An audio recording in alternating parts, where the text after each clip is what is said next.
सोनिया के लिए इंस्टाग्राम पर रील बनाना ही उसकी ज़िंदगी बदलने का एकमात्र रास्ता था, क्योंकि उसने न सिर्फ बड़े बड़े सपने देख रखे थे, बल्कि वो खुद एक ऐसे परिवार से आती थी जहां उसने अपने पेरेंट्स को दो पैसे कमाने के लिए स्ट्रगल करते देखा था।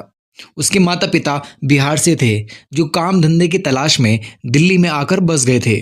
पूरी फैमिली वेस्ट दिल्ली के नागोई में एक किराए के घर में रहती थी। सोनिया के फादर जानवरों का चारा बेचते और माँ घर घर जाकर काम करती थी। पैसे की कमी के चलते सोनिया को भले ही 10th स्टैंडर्ड के बाद स्कूल छोड़ना पड़ा, लेकिन उसने सपने देखना नहीं छोड़ा। वो अपनी फैमिली को इस गरीबी के दलदल से बाहर निकालना चाहती थी और चाहती थी कि उसका खुद का एक घर हो। इसलिए उसने सोशल मीडिया इन्फ्लुएंसर बनने का फैसला लिया। पढ़ाई छूटने के बाद उसने अपने कुछ सेविंग से एक स्मार्टफोन खरीदा और इंस्टाग्राम पर रील बनाना शुरू कर दिया। जब पेरेंट्स काम के लिए घर से चले जाते थे तो घर के सारे काम निपटाने के बाद दिन भर रील्स बनाती रहती थी। वो कॉन्फिडेंस थी कि अगर वो रोज़ कंटेंट अपलोड करेगी तो एक दिन उसकी फॉलोइंग इतनी बढ़ जाएगी कि उसे पेड इन्फ्लुएंसर मिलने लगेगी। वो अपने रील्स को शूट करने के लिए दिल्ली शहर के पॉपुलर स्पॉट्स जैसे कनॉट प्लेस पर भी जाती थी। इसके रिजल्ट भी उसे दिखने लगे। जब उसकी फॉलोइंग बढ़ने लगी, इन सब के साथ उसने सिलाई का काम भी सीखना शुरू कर दिया ताकि वो रील्स के लिए खुद के डिज़ाइन कपड़े सिल सके। इन शॉर्ट सोनिया को हर हाल में सोशल मीडिया इन्फ्लुएंसर बनना था और धीरे धीरे करके उसके 7,000 से भी ज़्यादा फॉलोअर्स हो गए थे। लेकिन किस्मत को तो कुछ और ही मंजूर था। सोनिया के सपनों ने उड़ान भरना शुरू ही किया था कि तभी उसकी ज़िंदगी में एक भूत ने दस्तक दी। जी हाँ, एक भूत, एक ऐसा भूत जिसने सोनिया के सपनों से भरी कहानी का अंजाम ऐसा बदला जिसकी उम्मीद उसने कभी नहीं की थी। सोनिया सोशल मीडिया की दुनिया में पूरी तरह से डूब चुकी थी, क्योंकि उसके अकॉर्डिंग सिर्फ यही एक रास्ता था उसकी किस्मत को बदलने का। लगभग 1 साल पहले जब उसकी उम्र करीब 19 साल की रही होगी, तब उसकी ज़िंदगी में एक भूत आया और दोनों के बीच लव अफेयर शुरू हो गया। ये सो कॉल्ड भूत कोई पैरानॉर्मल मूवी वाला भूत नहीं, बल्कि उसका सीक्रेट बॉयफ्रेंड था, जिससे वो प्यार से भूत बुलाती थी। शुरुआत में तो सोनिया के घर वालों को इस नए शख्स के बारे में कोई खबर नहीं थी, लेकिन वक्त के साथ सोनिया ने अपने इस रिश्ते को धीरे धीरे दुनिया के सामने लाना शुरू कर दिया। इनफैक्ट अपने इंस्टा अकाउंट पर भी उसके साथ अपनी पिक्चर्स पोस्ट करना शुरू कर दी। सोनिया अपने इस भूत के प्यार में बेहद पागल थी और उम्र के जिस मोड़ पर वो थी उसमें तो नया नया कुछ लोगों के सर चढ़कर ऐसा ही बोलता है कि उन्हें दुनिया में बाकी सारी चीज़ें दिखाई और सुनाई देना बंद हो जाता है। और ऐसा ही कुछ सोनिया के साथ हुआ। सोनिया के नेचर में विजिबल चेंजेस दिखने लगे थे, जिससे उसकी बहन और माँ ने भाप लिया था। उनको ये खबर तो हो गई थी कि सोनिया किसी से प्यार करती है, लेकिन वो कौन है, कहाँ रहता है, क्या करता है, इसका अंदाज़ा उन्हें बिल्कुल भी नहीं था। और जब उन्होंने इस बारे में सोनिया से बात करने की कोशिश की तो उसने वही घिसा पिटा जवाब दिया कि उसका नाम भूत है। वो दिन भर फ़ोन पर बात करती है। उसके insta post, reel story, phone contact, हर तरफ सिर्फ भूत नाम का जिक्र होता था। लेकिन सोनिया के दिलो दिमाग में इस सो कॉल्ड लवर भूत का भूत सवार होना उसे एक दर्दनाक अंजाम की ओर ले जाने वाला था। अगस्त 2024 सोनिया की माँ रजनी देवी ने नोटिस किया कि सोनिया ने घर से बाहर जाना अचानक बंद कर दिया है। यूँ तो वो मुश्किल से ही घर में पूरा दिन थी, लेकिन अब वो बीमार भी पड़ने लगी थी।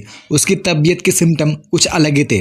इसलिए डाउट होने पर जब उन्होंने सोनिया का चेकअप करवाया तो रिमोट ने उनके शक को यकीन में बदल दिया, क्योंकि उनकी मात्र 20 साल की बेटी सोनिया उस वक्त 5 मंथ प्रेग्नेंट थी। अब यहाँ से कहानी उस तरफ करवट लेने वाली है जिस तरफ अंजाम अच्छा नहीं है। इसलिए पहले समझते हैं सोनिया के इस लव अफेयर के बारे में और फिर हम सारे एविडेंस को क्लोजली इन्वेस्टिगेट करते चलेंगे। सोनिया ने 61 वीक्स यानी लगभग 15 महीने पहले यह स्टोरी लगाई थी, जिससे ये समझा जा सकता है कि लगभग इसी दौरान ही उसकी मुलाकात उस लड़के से हुई थी। सोनिया ने लड़के का नाम संजू बताया था, जिसे वो प्यार से अपना भूत बुलाती थी। वो हरियाणा से बिलोंग करता था, लेकिन रेंट पर वो अपनी फैमिली के साथ सोनिया के घर के पास ही रहता था। लास्ट ईयर यानी 2023 की दिवाली में सोनिया ने संजू को डेडिकेट करते हुए ये रिंग भी पोस्ट की थी। दोनों की उम्र सिर्फ 19-20 की थी, लेकिन सोनिया प्यार में इस कदर पागल थी कि कुछ ही महीने के इश्क में वो इस लड़के को अपना हस्बैंड मानने लगी थी। साल भर पहले इंस्टा स्टोरी में उसने उस लड़के को मैं हबीबी लिखा था और 10 महीने पहले इस पोस्ट भी उसने कैप्शन में हबीबी लिखते हुए ये फोटो अपलोड की थी। यह सोनिया की लास्ट स्टोरी जो उसने इस साल अक्टूबर 2024 में अपलोड की थी, जिसमें उसने संजू को एवरीथिंग मेंशन किया था।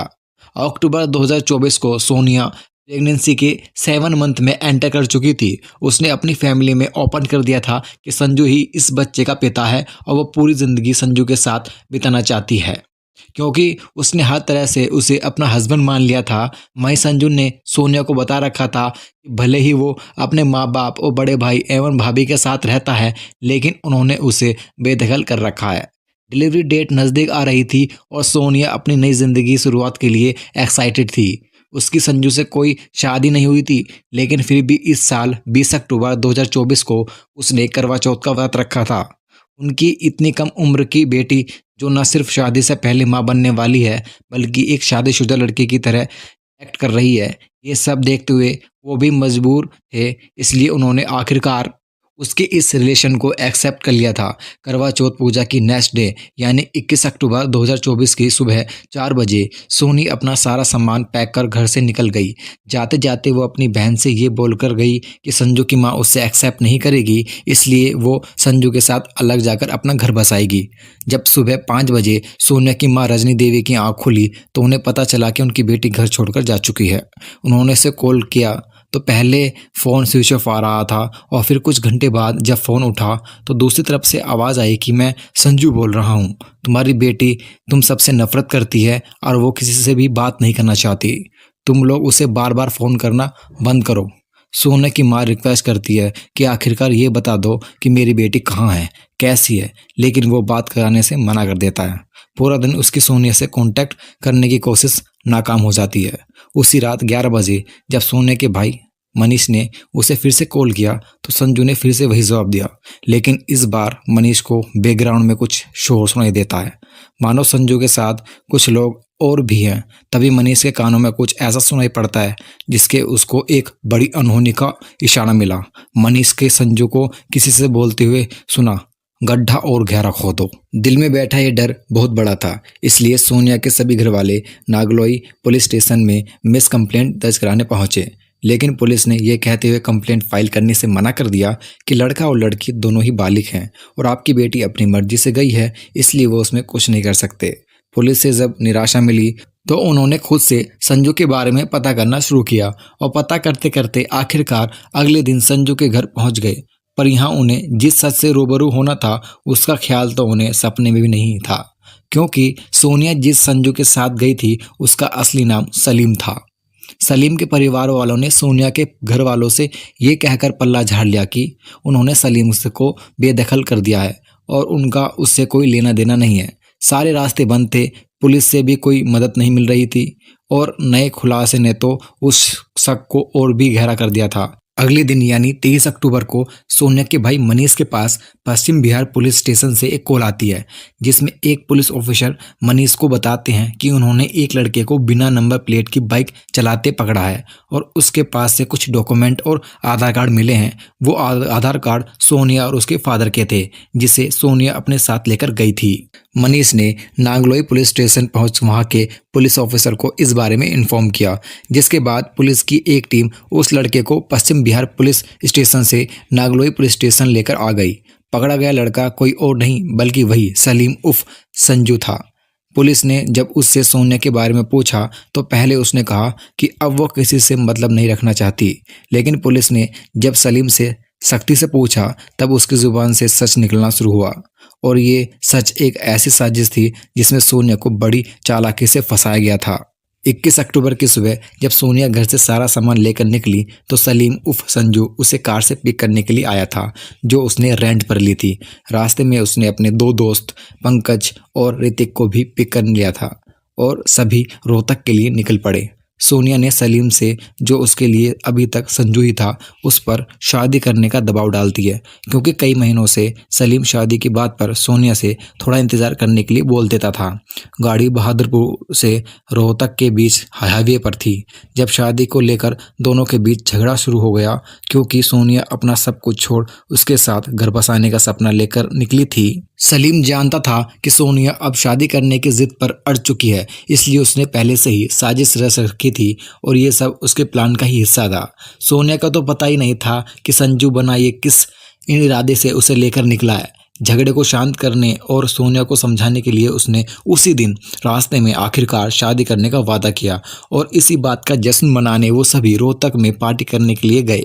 सलीम और उसके दोनों दोस्त पंकज और ऋतिक ने शराब पी। शराब पीने के बाद देर रात वो रोहतक से लगभग 20 किलोमीटर दूर मदीना गांव के एक सुनसान इलाके में पहुंचे, जहां तीनों ने मिलकर 7 महीने की प्रेग्नेंट सोनिया को न सिर्फ बेरहमी से पीटा बल्कि मोबाइल चार्जर की केबल से गला घोट उसकी सांसें छीन ली। ये वही 11 बजे का वक्त था जब सोनिया के भाई मनीष ने कॉल की थी और उस वक्त सलीम अपने दोस्त से गहरा गड्ढा खोदने को कह रहा था और उसी 4 फीट गहरे गड्ढे में सोनिया को दफन कर तीनों वापस दिल्ली आ गए ताकि किसी को शक न हो। सोनिया ने जिसे अपनी जिंदगी भर का प्यार समझा था, जिसके बच्चे की वो मां बनने वाली थी, वही हैवान बन उसकी जिंदगी मिटा गया।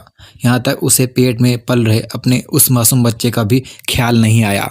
ये पूरा प्लान सलीम ने पुलिस के सामने कन्फेस कर लिया। उसने बताया कि सोनिया से बार बार शादी करने का प्रश्न डाल रही थी, लेकिन वो इसके लिए तैयार नहीं था। उसने सोनिया से इस बच्चे को अवॉइड करने के लिए भी कहा, लेकिन सोनिया हर कीमत में ये बच्चा चाहती थी और उसके साथ घर बसाने की जिद कर रही थी, जिस वजह से उसने सोनिया को हमेशा के लिए रास्ते से हटाने का सोच लिया। सलीम ने बड़े ही प्लान में सोनिया को अपने प्यार के जाल में फंसाया था। उसने ना सिर्फ अपना नाम संजू बताया बल्कि हिंदू धर्म से होने का पूरा खेल रचा। इन दोनों फोटोज में अगर आप गौर से देखोगे तो उसमें हाथों में कड़ा पहन रखा है। जब वो सोने के साथ होता था कभी कभी माथे पर टीका भी लगाता था और सारे हिंदू त्योहार भी मनाता था। सोनिया के मोहल्ले वालों ने पुलिस को बताया कि उन्होंने इस लड़के को अक्सर सोनिया के घर उस वक्त आते देखा था जब घर पर वह अकेली होती थी। और सबसे शॉकिंग पार्ट, जब हमने रिसर्च की तो ये सामने आया कि सोनिया के मर्डर करने के बाद उसने अपनी इंस्टा आईडी का यूज़र नेम SSanju_17 से SSalim_17 कर लिया। 2 बातें अभी भी अनक्लियर हैं। पहला कि क्या सोनिया को एंड तक इसकी सच्चाई, इसके असली चेहरा पता था, और दूसरा कि क्या सोनिया ही वो पहली लड़की थी जो उसके जाल में फंसी थी, या इससे पहले भी ये और लड़कियों को यूं ही फंसा चुका था, क्योंकि इसने यूज़र नेम 10 बार बदले थे। बट एक बात की तो क्लियर थी, वो ये है कि सलीम का इंटेंशन सोनिया के साथ सिर्फ और सिर्फ फिजिकल रिलेशन बनाने का था। उसको सिर्फ अपनी हवस मिटानी थी, जिसके लिए उसने सोनिया से प्यार का ढोंग किया, शादी का वादा कर उससे संबंध बनाए, जिस वजह से वो प्रेग्नेंट हो गई। सोनिया को जिस भूत से प्यार था वो वास्तव में एक शैतान ही निकला, जिसे कभी भी उससे प्यार नहीं था। और सोनिया के घर वाले इस बात से हैरान थे कि जिस सलीम के घर वाले कुछ दिन पहले तक अपने बेटे से संबंध न होने से उसे बेदखल करने की बात कर रहे थे, आज वही सलीम को बचाने की पूरी कोशिश करने लगे हैं। वे लोग मिले तो बोले कि फांसी की सज़ा दिलवाएंगे और बोले कि इसको बेदखल कर रखा है तो आप अपने लड़कों को क्यों बचा रहे हैं जाकर के थाने में।